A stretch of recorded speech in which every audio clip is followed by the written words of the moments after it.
Aleluia, santo é o nome do Senhor, amém.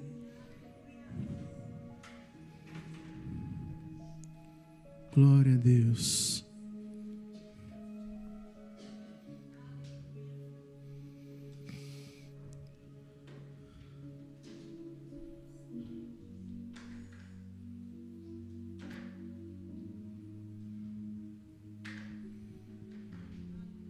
Convido os irmãos a abrir suas Bíblias, livro do profeta Isaías, capítulo 6.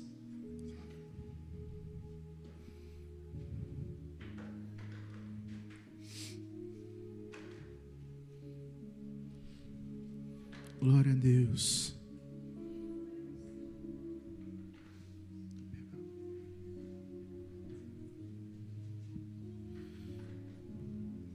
Livro do profeta Isaías, capítulo 6, nós vamos ler do 1 ao 8.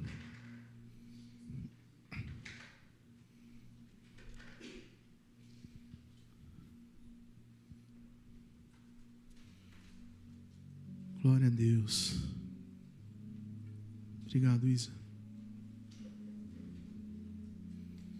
Que bom, né? Podemos estarmos aqui na casa do Senhor, louvar ao nome dEle.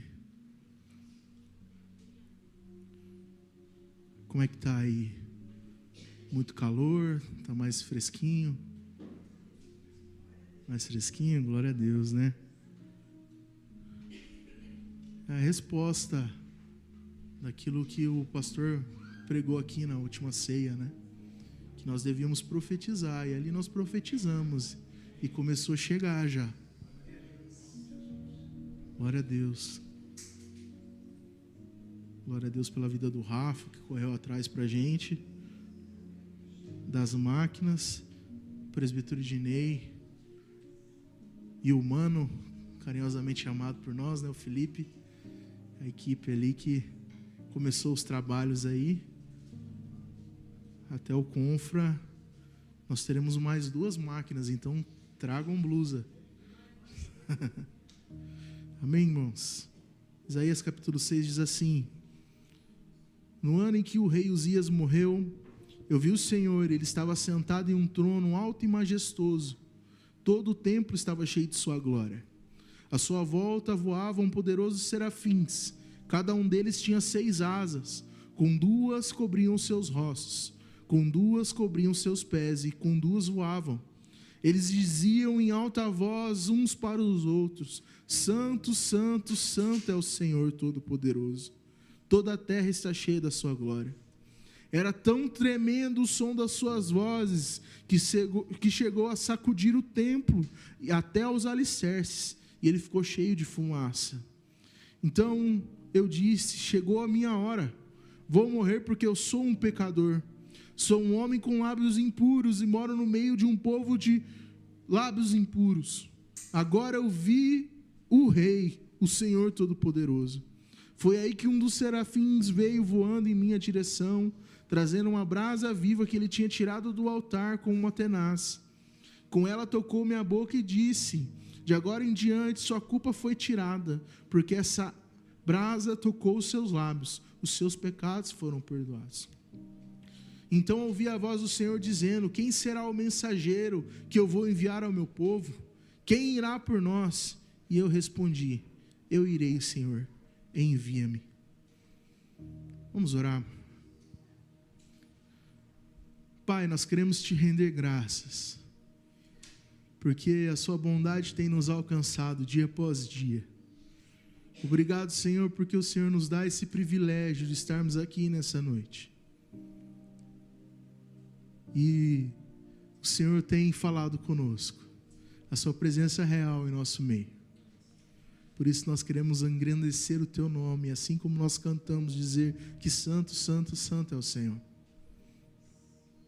Obrigado, Pai, porque o Senhor tem falado conosco, e nós pedimos que neste momento, Pai, o Senhor fale através da tua palavra. Pai, me coloco à disposição como teu servo, e quando ser ouvida aqui uma voz, que seja a sua e não a minha, que se venha ouvir uma palavra, que seja a sua e não a minha, em nome de Jesus. Continua conosco, Espírito Santo, é o que nós te pedimos. Como é que está a expectativa aí de vocês?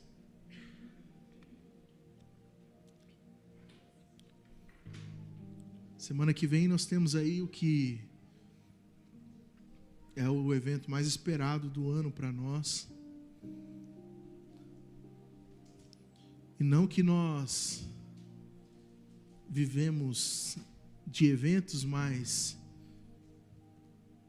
para quem está aqui, hoje o Face me mandou uma lembrança de um confra de 10 anos atrás. Aquele da camisa amarela, Sou a Luz do Mundo. Quem viveu, viveu.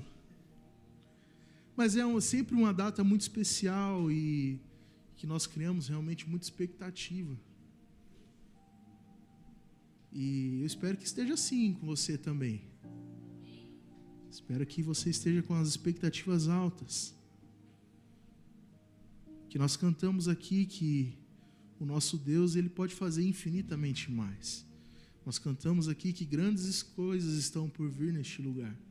E é isso que nós temos que crer, não apenas como palavras bonitas em uma canção, mas como realmente a fé firmada em nosso coração.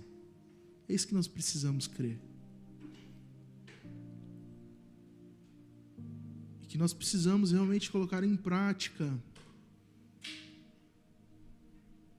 aquilo que nós ouvimos, aquilo que nós temos ouvido, de profetizar realmente.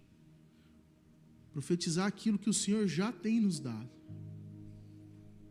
Profetizar as bênçãos que nós já temos recebido. E esse texto é um texto muito interessante, eu estava com ele no meu coração, e aí o pastor Denilson, no final da sua mensagem, resolveu pregar de domingo, de hoje no caso, né? E ele citou justamente esse texto. Quem estava aqui domingo passado vai se lembrar, e é um texto que tem falado muito no meu coração, porque ele traz uma mensagem muito poderosa a respeito de avivamento para nós. E é isso que nós estamos buscando. Nós estamos buscando algo especial da parte do Senhor, um avivamento. E esse texto ele vai nos trazer algumas lições muito preciosas a respeito desse assunto. E é interessante porque o texto começa dizendo que no ano que morreu o rei Uzias. E quem é esse rei Uzias? É interessante para nós entendermos esse texto, entender um pouquinho do contexto dele. Lá em 2 Crônicas, capítulo 26, nós vamos encontrar ali a biografia deste rei. Resumida, mas nós vamos encontrar. Rei Uzias, ele foi o segundo rei do reino do sul, reino de Judá, após Salomão. Como nós sabemos, quando Salomão deixa de reinar, o reino de Israel foi dividido em duas partes, reino do sul e reino do norte. Sendo o reino do norte o reino de Israel e o reino do sul o reino de Judá. Então, o rei Uzias foi o segundo a reinar no reino de Judá. 2 Crônicas 26 vai dizer que ele era um homem temente ao Senhor e que foi muito abençoado pelo Senhor no seu reinado. Nós sabemos que ele assumiu seu trono mais ou menos com 17 anos de idade e reinou por 52 anos. Nós vamos encontrar lá em 2 Crônicas dizendo que ele tinha um exército de aproximadamente 300 mil soldados, treinados e equipados com os melhores recursos da época. Ele era um homem poderoso, é um homem que batalhava e ganhava suas batalhas. Mas também, em Crônicas nós vamos encontrar que, por causa do seu orgulho e de seu poder, esse homem acabou caindo. Certo dia ele entendeu que ele era digno de queimar incenso no templo. Ele entendeu que não tinha ninguém melhor do que ele para ir lá e queimar os incensos. E como nós sabemos, esse era o papel dos sacerdotes, aqueles vindos da linhagem de Arão. Então os sacerdotes vão repreendendo, dizendo: você não pode fazer isso. Isso é para aqueles que são separados, que separam sua vida para isso. Mas não, ele insiste. Então o Senhor vai e toca na sua pele. E ele contrai então uma lepra. Então imediatamente os sacerdotes expulsam ele do templo. E ele foge com medo, porque o Senhor havia tocado na sua vida. Então aquela lepra o acompanhou até os fins da sua vida. E ele precisou morar numa casa separada do palácio. Lepra, uma doença contagiosa. Então seus últimos anos de vida foram anos solitários. Mesmo com muito poder, mesmo com um exército enorme, ele precisou se isolar. Até então que ele morreu. E deixa de ser então o rei de Judá. Só que por mais que tudo isso tivesse acontecido, é importante nós entendermos que o rei Uzias é considerado, da parte do reino do sul, o rei mais próspero depois de Salomão. E ele era um homem popular, ele tinha a graça do povo. Então, quando vem a morte desse rei Uzias, com certeza o reino do sul estava passando por um momento de luto, um momento de dificuldade. Imagina, você tem um rei que é poderoso, um rei que tem um exército poderoso, de repente esse rei morreu. Eu imagino que o reino de Judá se perguntava: o que será de nós agora? O que será da nossa vida agora? Quem irá guerrear por nós? Quem irá nos proteger nas batalhas? Porque eles perdem o seu grande general, o seu grande rei, que apesar que sim, cometeu falhas, o orgulho subiu para sua cabeça, mas o povo agora estava desamparado e se perguntando: o que será de nós? Parece um pouco do que nós vivemos, não?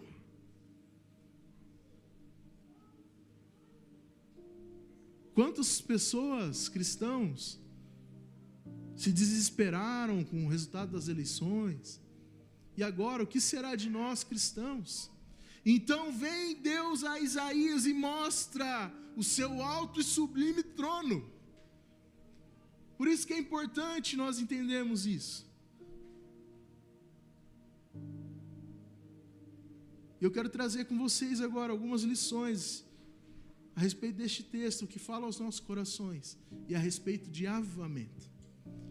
Então a primeira lição que nós temos é que nós precisamos nos lembrar quem é o Deus que nós servimos. Nós precisamos voltar o nosso pensamento, o nosso coração, e a Josi muito bem disse aqui na abertura, que quando nós confiamos em Deus, nós podemos descansar. Acontece que muitas vezes nós nos esquecemos de quem é o nosso Deus. Porque imagina aquele povo desesperado: e agora quem irá nos salvar? Quem irá guerrear por nós? Então Deus mostra o seu alto e sublime trono para Isaías.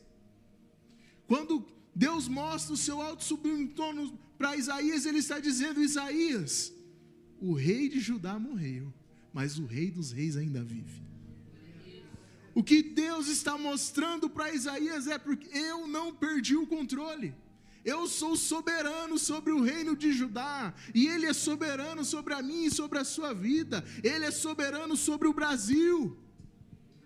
Ele é soberano. Num momento de dificuldade, num momento de luto, que aquele povo estava se perguntando o que seria deles, Deus mostra o seu alto e sublime trono, cheio de glória. A fumaça invade o templo. Deus está mostrando que Ele continua sendo soberano, independente de qualquer coisa que aconteça aqui nessa terra. Da mesma maneira que o salmista vai dizer no Salmo 24, que ao Senhor pertence a terra e tudo que nela contém, que Ele fundou sobre os mares e as correntes, e Ele estabeleceu. E ele questiona: quem subirá no monte do Senhor? aquele que é limpo de mãos e puro de coração. E ele vai dizer: levantai, ó portas, as vossas cabeças, levantai-vos, ó portais eternos, para que entre o Rei da Glória. E quem é este Rei da Glória? O Senhor forte e poderoso. O Senhor poderoso nas batalhas. Quem é este Rei da Glória? O Senhor dos exércitos. Ele é o Rei da Glória. Nós precisamos nos lembrar de quem Deus é. Nós precisamos olhar para Deus no seu alto e sublime trono e lembrar que Ele está no controle de todas as coisas.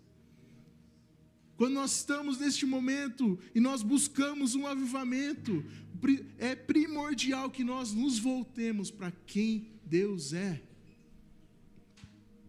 É primordial que nós entendamos que Deus é maior que as nossas dificuldades, que Deus é maior que os nossos anseios, que Deus é maior que o nosso pensamento, que Deus não cabe dentro de nós, de tão grande que Ele é. Nada que eu pense a respeito de Deus chega perto daquilo que Ele realmente é, porque Ele é maior. Nós temos que nos lembrar que nosso Deus é soberano, que Ele é o Rei da Glória, Ele é o Senhor dos exércitos. Então não existe político, não existe partido, não existe nada que fuja do seu controle. Nós precisamos nos lembrar de quem Ele é, na sua glória, no seu trono, governando cada um dos nossos dias. Esse é o nosso Deus. É como eu vejo, por exemplo, aquela mulher samaritana que se encontra com Cristo naquele poço, no poço de Jacó. Quando ele diz: dai-me de beber, e ela: você não pode falar comigo. É isso que nós fazemos, queridos, quando nós encontramos com Deus, quando nós estamos diante do Senhor. Cristo fala conosco e a gente quer mandar no jeito que Cristo tem que falar ou fazer. E a resposta de Cristo é fenomenal, porque Ele diz: se você soubesse quem está te pedindo água, era você que me pediria água, e nunca mais teria sede. O que Cristo estava dizendo para aquela mulher é aquilo que Ele diz para nós: se vocês soubessem o Deus ao qual vocês servem, vocês me pediriam água e nunca mais teriam sede. É por isso que muitas vezes para nós é difícil de entender quando Ele mesmo disse que em seu nome faríamos coisas ainda maiores. E a gente se pergunta: mas como é que eu vou fazer coisa maior, Denus? É possível isso? É porque a gente foca em nós fazermos coisas maiores, mas nós esquecemos de em seu nome. Porque não é a minha força, não é a sua força, é o Deus que nós servimos. Ele detém todo o poder. E o texto segue dizendo, verso 5: então eu disse: chegou a minha hora, eu vou morrer, porque sou um pecador, um homem com lábios impuros, e moro no meio de um povo de lábios impuros. Agora eu vi o Rei, o Senhor Todo-Poderoso. A segunda lição que eu aprendo nesse texto é que à medida que eu entendo o quão glorioso Deus é, eu também entendo o quão pecador eu sou. Porque muitas vezes em nossa pequenez, no nosso pensamento limitado, nós pensamos que podemos ser melhores do que Deus. Ou muitas vezes nós pensamos que aquilo que nós fazemos é porque nós somos bons demais, ou é porque nós temos talento. Mas a verdade é que quanto mais eu olho para Deus, mais eu vejo quanto que eu não valho nada. Quanto mais eu olho para o Senhor, mais eu vejo que não há nada em mim que agrade. Quanto mais eu olho para o Senhor e para o seu trono de glória, mais eu vejo o quão necessitado dele eu sou. O profeta Isaías, ao ver Deus em toda a sua glória e todo o seu poder, ele se desespera. Ele diz: eu vou morrer. Agora já era para mim. não tem como eu me salvar. Eu vi o Senhor, o Rei Todo-Poderoso. Eu sou pecador, eu moro no meio de pecadores. Isaías tinha plena consciência de que aquele que ele estava vendo era o Rei da Glória. E ele tinha plena consciência de que ele era o pior dos homens. Quando ele se depara com essa visão, ele se desespera, porque ele diz: eu vou morrer, eu sou pecador, eu não sou digno de ver esse rei. O profeta Isaías está nos mostrando que quanto mais nós avistamos o rei, mais nós precisamos dele. Que quanto mais eu olho para o Senhor em sua glória, quanto mais próximo do Senhor eu chego, mais eu preciso dos meus pecados perdoados. Porque nós, queridos, somos pecadores, nós somos falhos. E a grandeza de Deus revela o quão falho nós somos. Não há nada em nós que seja bom demais comparado ao nosso Deus. Porque foi Ele que morreu numa cruz. Ele se entregou por mim e por você.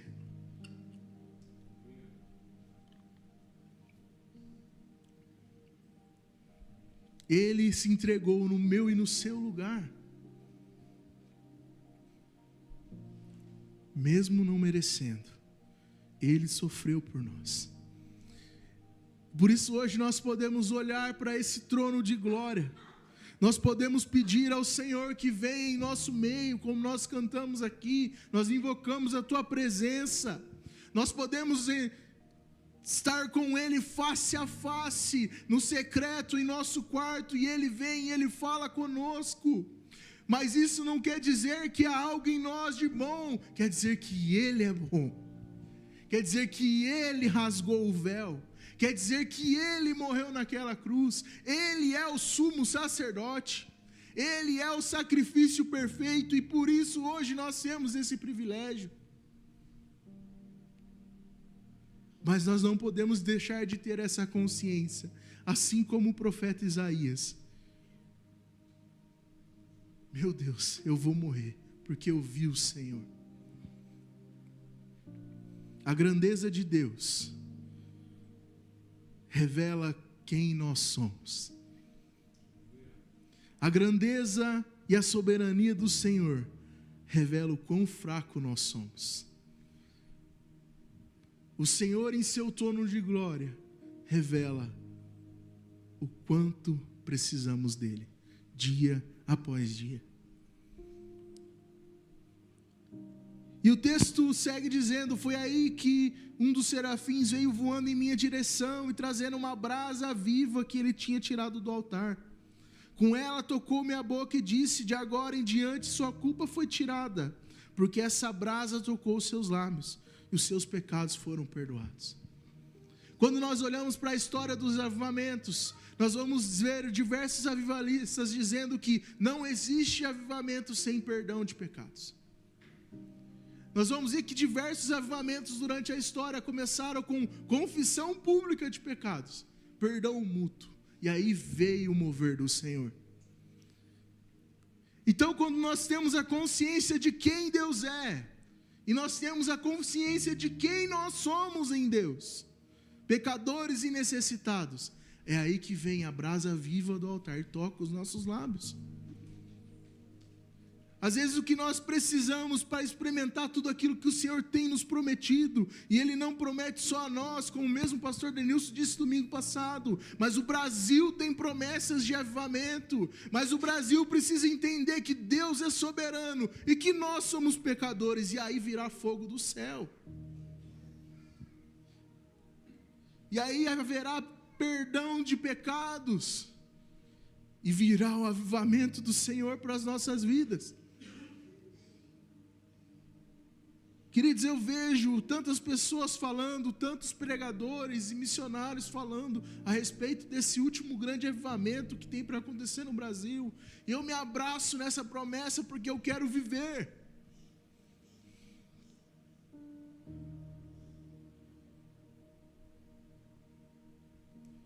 Quero viver isso.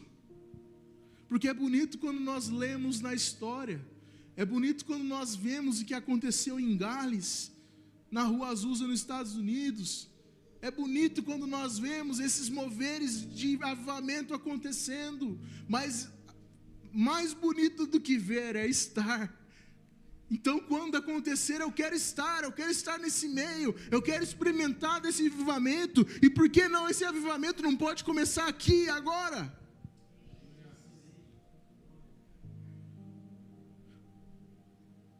O que nós precisamos é reconhecer a soberania de Deus e o quão pecadores nós somos. E assim como aconteceu com o profeta Isaías, virá uma brasa viva do altar e queimará os nossos lábios. Nós precisamos crer, queridos. Nós precisamos crer firmemente de que isso acontecerá. Nós precisamos nos apegar nessas palavras e clamar ao Senhor para que Ele venha, clamar ao Senhor para que o fogo do céu venha e que Ele toque nos nossos lábios. Nós precisamos clamar. E nós podemos fazer isso hoje. Nós podemos fazer isso agora.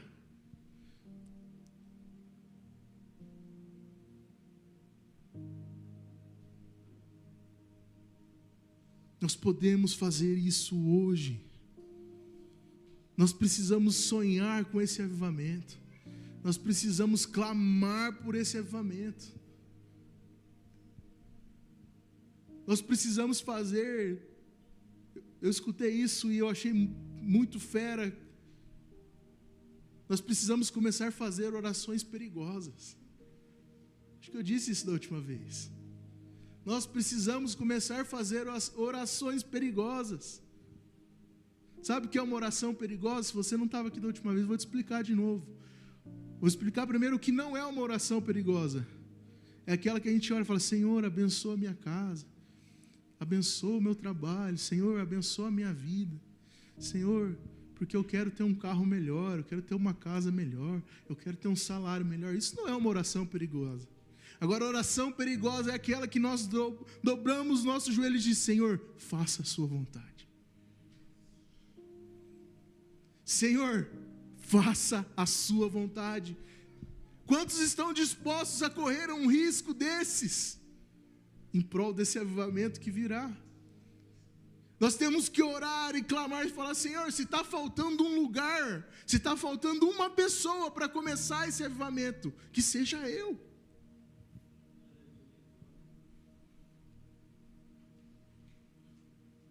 E por último, queridos,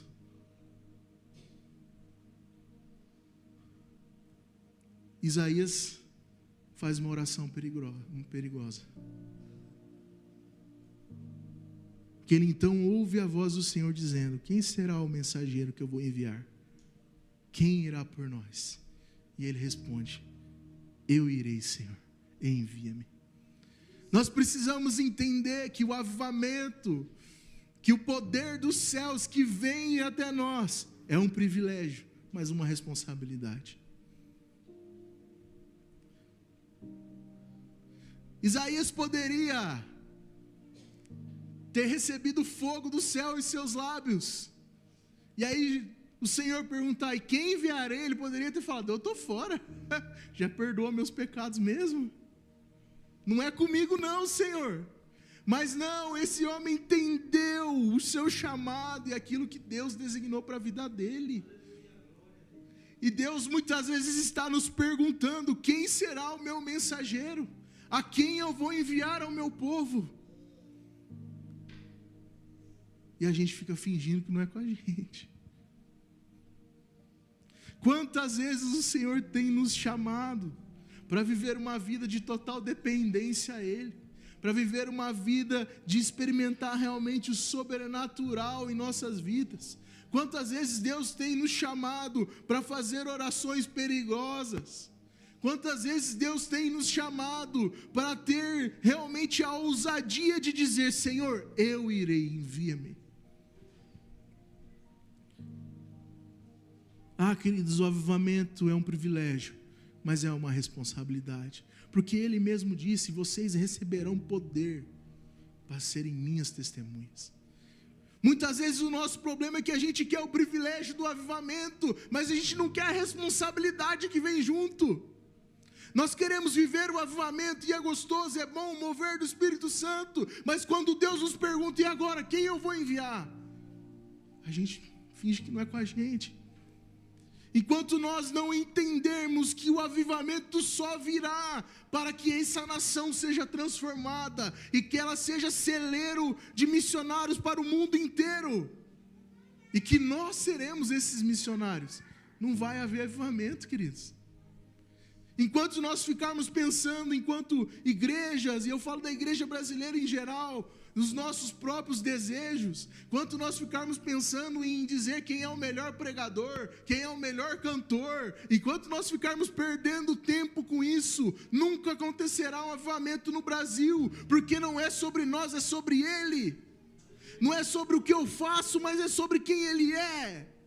Não é sobre nada de nós, mas sobre Ele. O que Ele espera de nós é dizer: eis-me aqui, Senhor, envia-me.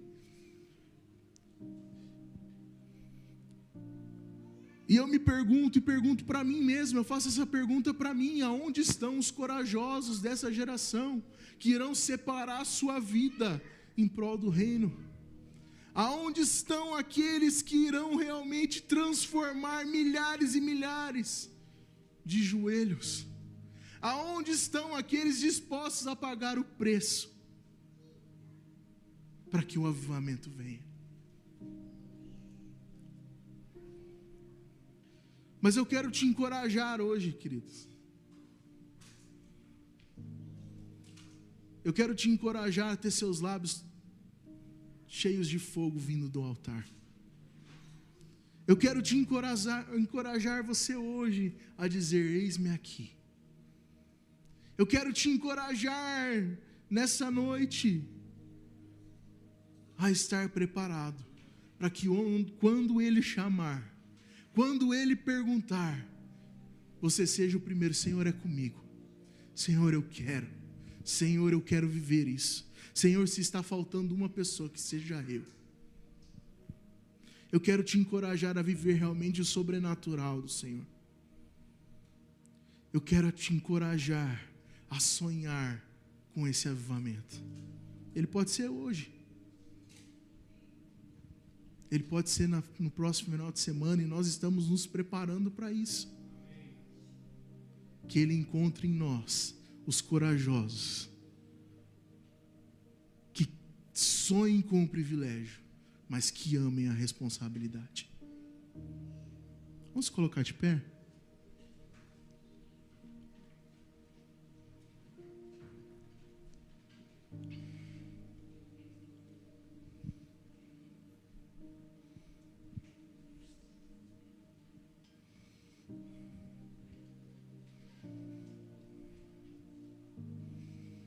Eu quero te convidar a fazer uma oração perigosa hoje.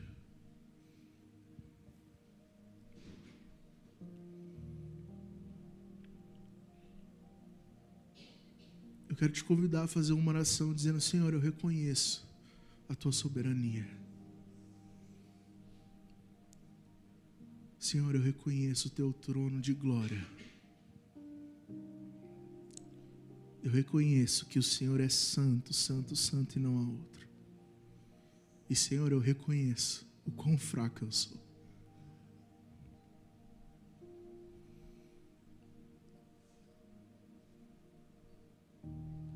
Mas toca nos meus lábios com fogo, Senhor. Te convido a fazer essa oração.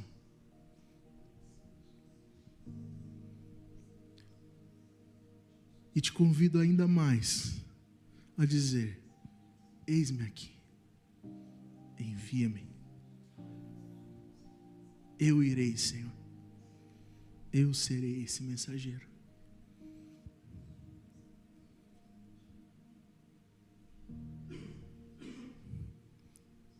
Fale com o Senhor neste momento.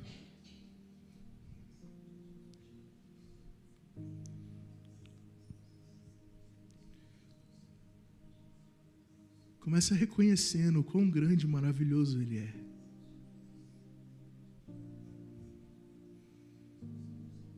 Aquele que é o princípio e o fim. Senhor maravilhoso. Rei dos reis, Senhor dos senhores. Quem é este Rei da glória? O Senhor dos exércitos, poderoso na batalha.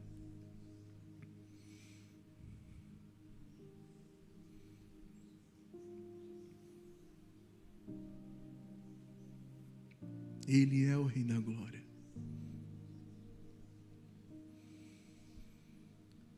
Oh Senhor, nós queremos engrandecer o Teu nome, Pai. Ah, Senhor, porque assim como o profeta Isaías, no qual o Senhor se revelou em Seu alto e sublime trono, se revele a nós, Senhor, em toda a Sua santidade. Senhor, que os nossos olhos vejam, Senhor, a quem o Senhor é. Senhor, um Deus poderoso, no qual não perdeu o controle. Muitas vezes, Senhor, é verdade, nós, Pai, pensamos que a situação não tem jeito. Muitas vezes nós nos desesperamos. Mas, Senhor, revela a Sua glória para nós, Pai. Senhor, nos mostra que o Senhor é aquele que está no controle, aquele que era, que é e que há de vir, aquele cujo não há outro, aquele cujo nome está sobre todo nome, aquele cujo seu nome quebra as cadeias, aquele que traz libertação, aquele que traz graça e misericórdia às nossas vidas. É este o Deus que nós servimos. Ah, Senhor, poderoso na batalha é o Senhor. Deus forte é o Senhor, Deus vivo e real, e nós podemos senti-lo. Nós entronizamos o Senhor nessa noite. Senhor, o Senhor é o Rei de nossas vidas, o Senhor é o Rei de nossos corações, o Senhor é o Rei de nossos planos e projetos, o Senhor é o Rei desta igreja, o Senhor é o Rei dessa cidade, desse país. Nós entronizamos o Senhor no trono mais alto e, Pai, declaramos que santo, santo é o Senhor dos exércitos. Nós entronizamos ao Senhor. E, Pai, à medida que nós nos aproximamos de Ti, nós reconhecemos o quão fracos e pecadores nós somos. Pai, eu reconheço que sou dependente de Ti, eu reconheço que se não fosse a Sua misericórdia, se não fosse o Teu amor para com a minha vida, onde é que eu estaria? Senhor, se não fosse a Tua graça, alcançando a mim e a cada um dos meus irmãos, Pai, aonde nós estaríamos hoje? Pai, porque o Senhor nos resgatou do lamaçal do pecado, e o Senhor nos deu vida, e nos deu vida em abundância. Pai, o Senhor nos resgatou das trevas e nos trouxe para a Sua maravilhosa luz. O Senhor nos resgatou porque o Senhor nos ama. Pai, nós declaramos isso hoje, Pai, que nós dependemos do Senhor. E nós pedimos, Senhor, venha com brasas vivas do altar. Pai, vai tocando nos lábios de cada um dos meus irmãos. Pai, que haja, Pai, línguas, Pai, neste lugar. Que haja dons sendo restaurados. Pai, dons que haviam sido, Pai, enterrados, que haviam sido esquecidos. Em nome de Jesus eu peço agora que venha, Pai, como brasas vivas do altar. E vai tocando nos lábios dos meus irmãos. Pai, que nós possamos experimentar desse avivamento, que nós possamos experimentar, Senhor, daquilo que o Senhor tem, Pai, nos prometido, Pai, que nós possamos experimentar das Suas promessas, Pai, que nós possamos experimentar do Seu doce Espírito Santo.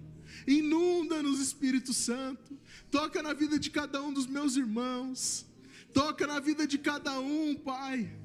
Pai, porque nós sabemos que, Pai, pela cruz os nossos pecados foram perdoados, por isso nós podemos clamar a Tua presença, por isso o Espírito Santo vem até nós, encontre em nós corações desejosos por Ti, encontre, Pai, neste lugar pessoas dispostas, Pai, a gastar a vida por Ti, Jesus.